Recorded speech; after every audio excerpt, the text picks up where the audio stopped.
Para muitos de vocês, o que vou contar agora será um choque. Em 2001, a Ucrânia vendeu secretamente ao Irã, através de offshores cipriotas, 12 mísseis de cruzeiro alcance de 3.000 quilômetros.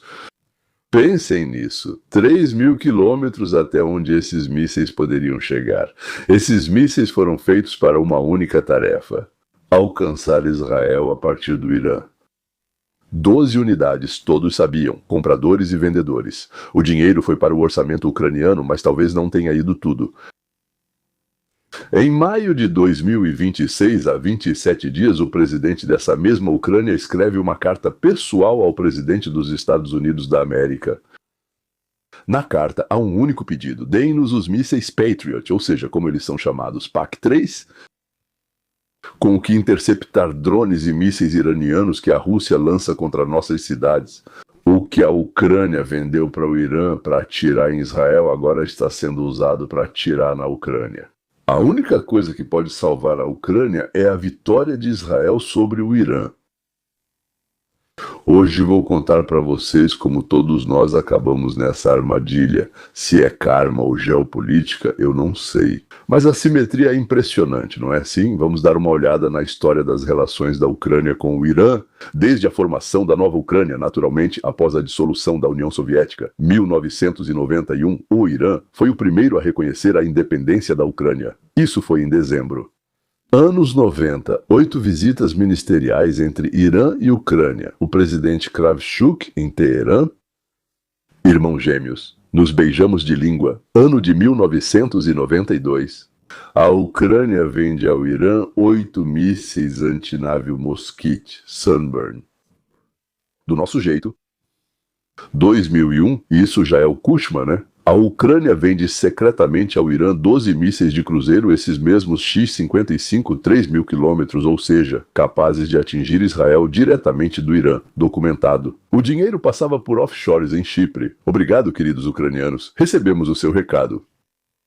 Ano de 2016, a Ucrânia, como membro do Conselho de Segurança da ONU, vota a favor da Resolução 2334.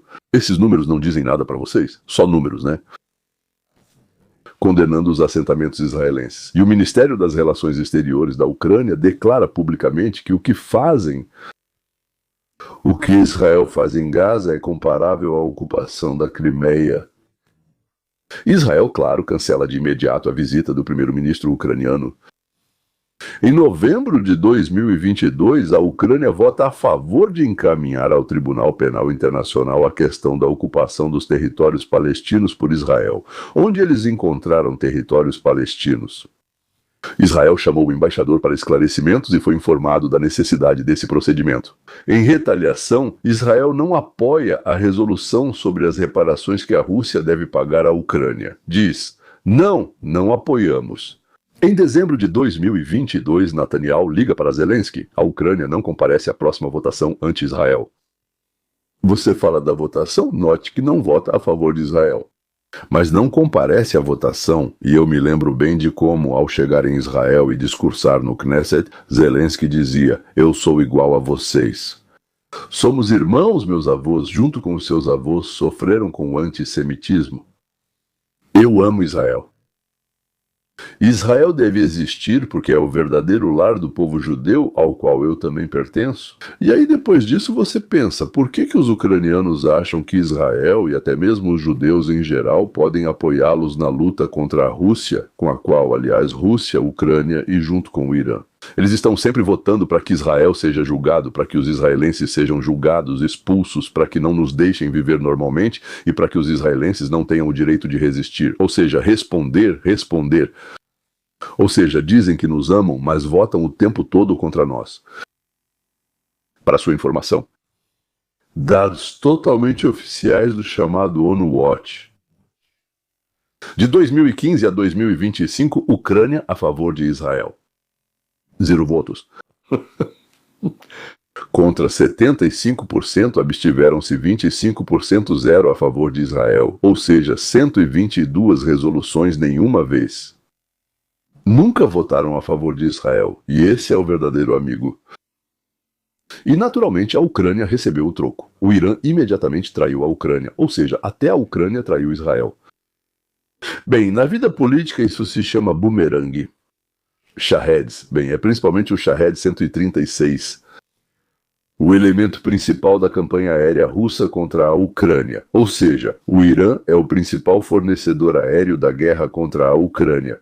Assim como israelenses eram mortos por iranianos e por armas ucranianas, agora ucranianos são mortos por armas iranianas. A primeira coisa que quero dizer a vocês: tudo o que estou contando para vocês são fatos 100% verdadeiros. Registro seco. A Ucrânia, em 30 anos, vendeu para o Irã. Votou sobre Israel junto com o Irã. E quem está pagando por isso agora? Sem emoções. Apenas números e resoluções. Nada mais. Sem emoções. Mas é claro que existe emoção. Sim. Segundo, vou explicar a mecânica para vocês. Por que os mísseis que agora defendem Tel Aviv fisicamente não podem ao mesmo tempo defender Kiev? Americanos.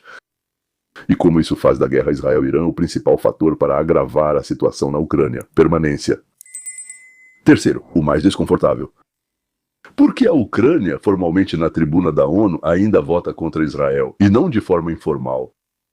No gabinete oval, torcem para que Israel vença logo, pois é crucial que mísseis americanos não sejam enviados para Israel. Aqueles que tiverem honestidade para assistir até o fim sairão deste episódio com uma compreensão diferente de como o mundo funciona. Mas vamos começar um pouco com a história, como, digamos, tudo isso começou. Dezembro de 1991, a União Soviética se desfez há 3 semanas. A Ucrânia é um país independente há menos de um mês. Quem foi um dos primeiros a reconhecer a Ucrânia? Adivinhe, nem os Estados Unidos, nem a Alemanha. A República Islâmica do Irã. O que será que os ayatollahs queriam deles? E este é o ayatollah Rafsanjani. Eles foram um dos primeiros no mundo a reconhecer o Estado ucraniano. E começa uma amizade. 30 anos de amizade. Aqui, como se diz, de peito aberto. Cara a cara. Hoje em dia, em Kiev, evitam lembrar disso. Nos anos 90, 8 ministros iranianos vieram à Ucrânia em visitas oficiais. 7 altos funcionários ucranianos, incluindo o próprio presidente Kravchuk, vão a Teherã. Assinam acordos, energias, trânsito, projetos conjuntos. E também alguns projetos secretos. Maio e junho de 2001, o presidente da Ucrânia já é então Kuchma. Por meio da empresa estatal Ukrspace-Export é feito um acordo secreto. Esse acordo veio a público. Sabe-se que houve outros acordos, mas os detalhes não são conhecidos. Mas esse veio à tona. 12 mísseis de cruzeiro X-55. 6 foram para o Irã e 6 para a China, mas depois confirmaram que todos os 12 foram enviados ao Irã via China. Pareceu venda para a China, mas foi realmente para o Irã. Até mesmo nos documentos secretos mentiram.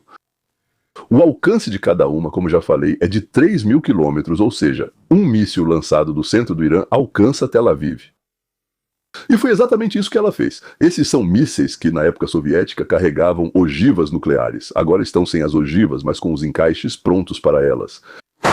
A Ucrânia fornecia secretamente para o Irã os meios de lançamento para que pudessem disparar mísseis com ogivas nucleares. E o que não se faz por um amigo, não é mesmo? O dinheiro da transação passou por offshores cipriotas. E ninguém conseguiu alcançar eles, nem Kuchma, nem outros. Do que você está falando? O escândalo veio à tona por acaso, na verdade, 3 anos depois. Quando foi isso? Em 2004, certo? Porque havia gravações de um certo Major Melnichenko. A liderança ucraniana da época tentou negar tudo, mas não conseguiu. Havia documentos, e todos já tinham visto, e verificaram, e disseram que eram autênticos. Isso não é uma questão moral, senhores. Isso não é injustiça ou justiça, não. Isso é física, física dos arsenais. O que você enviou vai voltar para você. E às vezes, depois de 25 anos, às vezes por intermédio de terceiros, mas vai voltar. E, paralelamente, outra linha. Não é arma. Nossas votações na ONU... Pegue os dados da ONU Watch. Sim, sobre os quais eu já falei. Uma organização independente de Genebra que registra cada voto de cada país. Eles têm um relatório sobre Israel a cada 10 anos. De 2015 a 2025, 10 anos completos. A Ucrânia votou a favor de Israel exatamente 0 vezes das 122 resoluções sobre Israel. A Ucrânia, em 75 casos, votou contra Israel, nos 25 restantes. Bem, Eu meio que já dei os números para vocês. Ou seja, se absteve. Nunca. Nenhuma vez em 10 anos. Nenhuma vez em 10 anos. Ucrânia. Eu falei, vocês ficaram malucos? O que estão fazendo? Então Israel cancelou a visita oficial do primeiro-ministro ucraniano. Permite todas as críticas públicas duras a Kiev, mas contra a Ucrânia não há nenhuma resolução. Vamos avançar. 6 anos, novembro de 2022. A guerra já está acontecendo. A Ucrânia precisa desesperadamente de apoio internacional. E a Ucrânia vota a favor de uma resolução que encaminha ao Tribunal Internacional a questão da ocupação dos territórios palestinos por Israel. Israel convoca o embaixador ucraniano, literalmente chama ele para prestar contas, como dizem, né? Não sei se chegaram a chutar ele ou não, em Israel podem fazer isso, podiam até chutar mesmo. E algumas semanas depois, Israel não apoia, como eu já disse, a resolução sobre as reparações russas na Ucrânia. Bom, como dizem, olho por olho. Segundo o Antigo Testamento. Diplomaticamente faz sentido, mas suspeito que também chutaram ele. E essa linha de 30 anos votando contra Israel hoje se transformou em uma dívida. Uma dívida imoral e pragmática que precisa ser paga àqueles que têm um arsenal. De quem você depende? Ano de 2022. A Rússia inicia uma guerra em grande escala. Os estoques de mísseis de alta precisão da Rússia acabam nos primeiros 6 meses. Eles simplesmente não previram isso. Sim, o que fazer? É necessário um ataque aéreo barato, em massa e descartável. Então, em junho ou julho de 2022, uma delegação russa vai ao Irã, para a base aérea de Kashan. Eles inspecionam os drones de ataque iranianos, Shahed 129, 191, 136. É isso, diz ele, é exatamente isso que precisamos. Alguns meses depois do acordo, o Irã vende os próprios Shaheds e ainda dá o direito de produção, envia especialistas, envia peças, envia isso, envia aquilo, envia tudo. E a Rússia começa a produção em massa desses Shaheds sob o próprio nome Geran, em seu território, com peças iranianas. Bem, e depois, por assim dizer, e assim por diante. E começa o que vemos hoje. Centenas de Shaheds sobre as cidades ucranianas toda semana. 24 de maio de 2026. Aquela mesma noite sobre a qual falei ontem. 90 mísseis e 600 drones. 600. Bem, e além disso, a esmagadora maioria deles são Shaheds feitos com peças do Irã e design iraniano. Cada drone que caiu sobre Kharkiv, Lviv e a Ucrânia, sobre Odessa, até mesmo. Isso, na verdade, é um recado vindo de longe daquele mesmo programa militar iraniano que a Ucrânia ajudou há 30 anos, tecnologias. Cobertura política na ONU, mísseis. Só Deus sabe o que mais vendiam lá. Isso, meus caros, é aquela lei que não existe em nenhum livro de diplomacia. Os livros falam sobre interesses nacionais, mas a realidade mostra que aquilo que você investiu no programa militar de outro país há 30 anos volta para você. Às vezes no momento mais inconveniente e às vezes com juros. E volta de uma forma que você nunca nem imaginou. Bem, como diziam nossos antepassados, você vai comer o que plantou. Quero falar com vocês que assistiram até aqui. O like é um sinal para o algoritmo e para Sua Majestade, o algoritmo, de que existem pessoas, ou seja, vocês que estão dispostas a ouvir não apenas notícias de 2 minutos com manchetes, mas uma análise de 30 minutos, uma análise de 15, 20, 30 minutos com datas, detalhes e coisas do tipo. E se você quiser que essas informações cheguem não só aos seus ouvidos, mas também aos ouvidos de talvez uma pessoa que você gostaria de influenciar, envie este episódio para ele ou ela. E basta, para uma pessoa. E da próxima vez para um amigo. Então, inscreva-se no canal principal, lá embaixo. Aqui, todos os dias, 30 minutos de notícias e análises. Em um vídeo só, às vezes eu divido em 2, por vários motivos. Ou seja, temas completamente diferentes. Às vezes, em 2 vídeos. Agora, a parte mais polêmica. Se a primeira metade foi o bumerangue, a segunda será chamada de combinação. Maio de 2026, ou seja, deste ano, os Estados Unidos estão conduzindo a operação chamada Fúria Épica, Indignação Épica, Epic Fury. contra a infraestrutura de mísseis do Irã. Paralelamente, Israel protege seu espaço aéreo da resposta iraniana. E aqui está a física fundamental, sem a qual nada pode ser entendido. A principal arma de defesa, o sistema Patriot, com mísseis. Exatamente o que eu disse, o PAC-3. Este é o meio mais moderno e mais caro de interceptação de mísseis balísticos no arsenal ocidental. Produzido pela Lockheed Martin em uma única fábrica em Camden, Arkansas, são feitas algumas centenas por ano. Antes era muito mais. Em tempos de paz, isso bastava e até sobrava. Em tempos de guerra, quando dois países lutam simultaneamente, isso é extremamente insuficiente. Cada míssil PAC-3 lançado sobre Haifa é um míssil PAC-3 que fisicamente não chegará a Kiev. Cada turno em Camden, na fábrica em Camden, que foi destinada a repor estoques israelenses e pedidos sauditas. Esse turno não foi destinado para os fornecimentos à Ucrânia. Agora, prestem muita atenção ao que vou dizer. Isso não é dito em nenhuma transmissão ucraniana.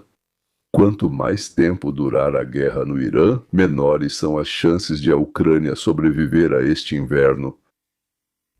O inverso também é verdadeiro. Quanto antes Israel e Estados Unidos encerrarem o fronte iraniano, mais mísseis PAC-3 estarão disponíveis para a Ucrânia. Isso significa literal e materialmente que Zelensky tem agora apenas uma oração. E não por si mesmo, e nem contra Putin, mas pela vitória de Israel sobre o Irã. A vitória do vilão sobre o amigo. A mais rápida, a definitiva, para que o arsenal americano fique livre para abastecer a Ucrânia.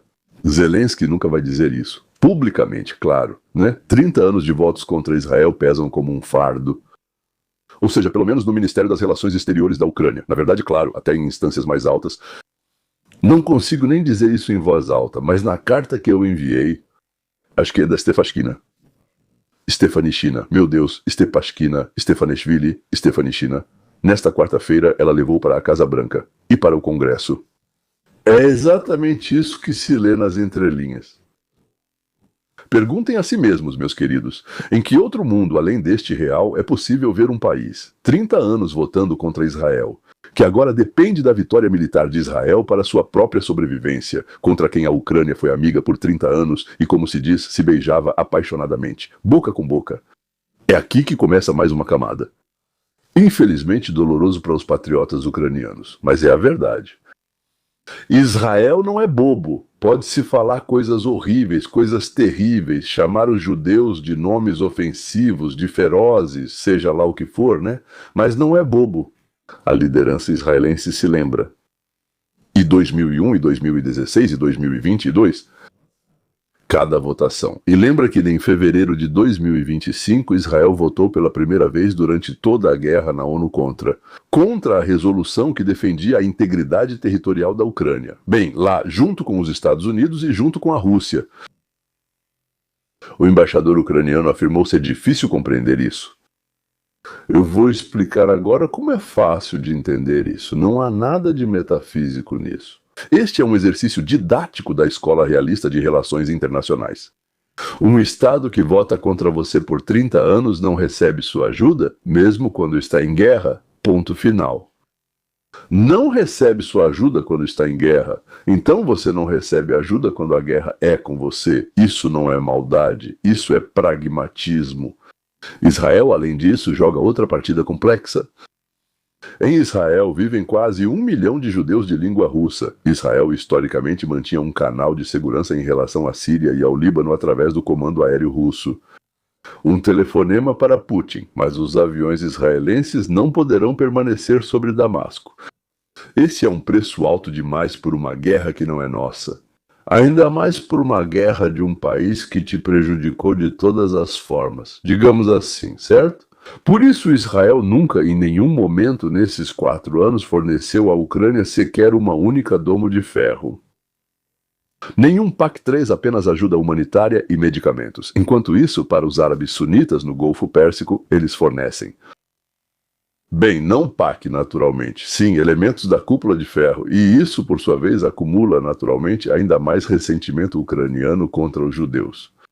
Mas ressentimento é para a vida privada. Na geopolítica, o ressentimento é o recurso mais inútil. Na geopolítica, só existem dívidas. E adivinha o que mais? Arsenais, armas. A Ucrânia tem hoje uma dívida antiga com Israel que não foi paga. A única moeda com a qual a Ucrânia pode pagar essa dívida é a mudança de comportamento real, visível, a partir deste exato momento. Eu prometi a vocês que sairiam deste episódio com uma compreensão diferente. Vamos tirar 4 lições. Elas servem tanto para a Ucrânia quanto, aliás, para cada um de nós pessoalmente. Lição número 1. Na política internacional não há amigos. Existem apenas consequências. Iosif Stalin certa vez disse que a URSS não tem aliados permanentes nem inimigos permanentes. Ela tem interesses permanentes. Eu não sou muito fã do Stalin, como você provavelmente sabe. Mas nessa frase ele não mentiu, ou seja, era realmente uma pessoa talentosa, um gênio do mal. Mas como se diz, não era desprovido de habilidades. Todo país que esquece essa lei paga por esse esquecimento com as vidas de seus próprios cidadãos. Lição número 2. O que você vende hoje atira em você amanhã. Exatamente. O que você vende hoje atira em você amanhã. Não se trata só de armas, se trata de tecnologia, ideias, reputação. A Ucrânia vendeu mísseis para o Irã para equilibrar o orçamento nos anos 90. Bom, claro, eles queriam dinheiro. Hoje esses mísseis estão no arsenal estratégico de quem fornece Shahed contra a Ucrânia. 25 anos, um período curto para a história, longo para nós, para as pessoas. Mas ele passou. A terceira lição, a ONU é um teatro. E o arsenal, ou seja, os músculos, os dentes, isso é a realidade. A votação na Assembleia Geral não decide absolutamente nada. A tribuna é só uma pose. Quem vota a seu favor na tribuna pode não te ajudar em nada no momento de perigo. E quem vota contra você pode ser o único país cuja vitória militar vai te salvar. E o mesmo Berdyaev, sobre quem eu já falei várias vezes. Eu gosto muito do livro dele, Filosofia da Desigualdade. Ele formulou isso com precisão. A igualdade formal dos votos sempre foi uma mentira. Formalmente, ou seja, a hierarquia real é a hierarquia da vontade e da força, vontade e força. A combinação é absolutamente necessária, vontade e força. Uma coisa sem a outra, não importa o que você tenha, assim, não funciona, só a combinação, a quarta lição. E para cada um de vocês, pessoalmente, na vida é exatamente igual. Cada palavra dita contra alguém só porque está na moda, porque todo mundo fala assim, porque não vai acontecer nada comigo por isso, vai se acumulando. E quando um dia você precisar daquela pessoa contra quem você falou, acha que ela vai esquecer disso?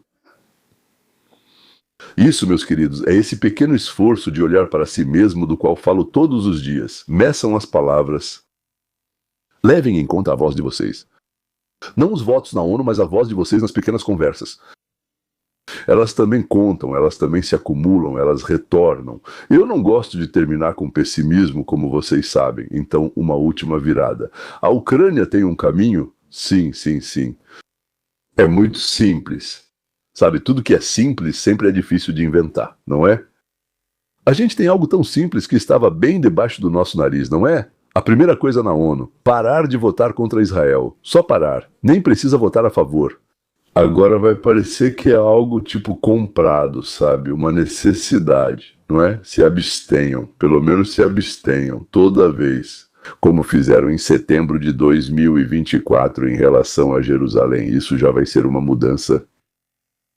Isso vai ser notado em Jerusalém. Segundo, no nível da classe política, reconhecer publicamente o fato. O que foi vendido nos anos 90 e em 2001 foi um erro. Não foi um erro moral, e sim estratégico. Zelensky já comentou isso em entrevista no outono passado, mas é preciso afirmar claramente, não para o Ocidente. É preciso dizer isso a nós mesmos, aos ucranianos. Por quê? Para entender que foram cometidos erros e para tentar não cometê-los novamente. Terceiro, mudar toda a retórica. O fato de o Ministério das Relações Exteriores da Ucrânia, em 2016, ter comparado a Cisjordânia com a Crimeia foi uma catástrofe diplomática que durou 10 anos Essa linguagem precisa ser retirada do uso oficial. De uma vez por todas. Se isso será feito em Kiev, eu não sei. Tudo depende do quanto Zelensky, ou talvez seu sucessor, será capaz de superar esses velhos reflexos e aceitar o que a realidade exige. E a realidade está em uma frase só. A Ucrânia hoje precisa que Israel vença, rápido e de forma definitiva. Porque só então o Patriot americano, em vez de ficar sobre Tel Aviv, irá voar para defender Kiev. E isso, meus caros espectadores, não é um paradoxo, é uma lição. Seria bom aprender com as lições e não dormir durante elas. Uma lição de como o mundo real funciona, não aquele dos livros didáticos. Sim, não aquele que as mães dizem aos filhos, vai ficar tudo bem. Ah, vai ficar tudo bem, dorme. Aquele em que nós vivemos. E uma pequena observação pessoal para finalizar. Há 30 anos, nos anos 90, a Ucrânia teve uma escolha: tornar-se parte da civilização ocidental completamente, incluindo relações com Israel, ou brincar de política multivetorial. A classe política ucraniana da época optou pela segunda opção. Durante 30 anos isso pareceu mais vantajoso. Além disso, Israel é tão pequeno e não tem nada. O que pode oferecer? Mas esses grandes têm muito. Talvez deem algo? Hoje, o preço dessa escolha se mede em drones Shahed não interceptados sobre os ucranianos. Se tivessem agido diferente, os Shaheds não teriam atingido. Nos alvos, quero dizer. Esse é, meus caros, o principal ensinamento da liberdade, aquele sobre o qual escreveu Galambos e que Hilary Hillel repetiu há 2000 anos. Nunca faça ao outro aquilo que você não gostaria de receber. Essa não é uma regra sentimental, não é filosofia, é uma lei de sobrevivência. E quando os povos a quebram, as consequências vêm depois de 25 anos. Bom, talvez depois de 30 ou depois de 100, mas elas vêm. Senhores, olhem para a história. Ela sempre vem. Sempre. Se você tem uma pessoa na vida para quem gostaria de passar essa lição, envie este episódio para ela. Isso é o suficiente. Amanhã, no mesmo horário, o próximo episódio estará no canal principal. 30 minutos de notícias e análise. Pode ser que haja 1 ou 2 episódios, não sei. Já disse, quando os temas são muito diferentes, faço 2. E se vocês quiserem uma análise mais profunda, indo à raiz, sem a pressa das notícias, com Galambos, Berdiaev, Hillel, venham para o Roteiro para a Liberdade. Esse é um canal separado. Lá tem 2 episódios por semana para quem gosta de entender, pensar e analisar. O link vai estar na descrição. E lembrem-se, cada palavra de hoje é uma semente do que vai cair sobre vocês amanhã. Até breve.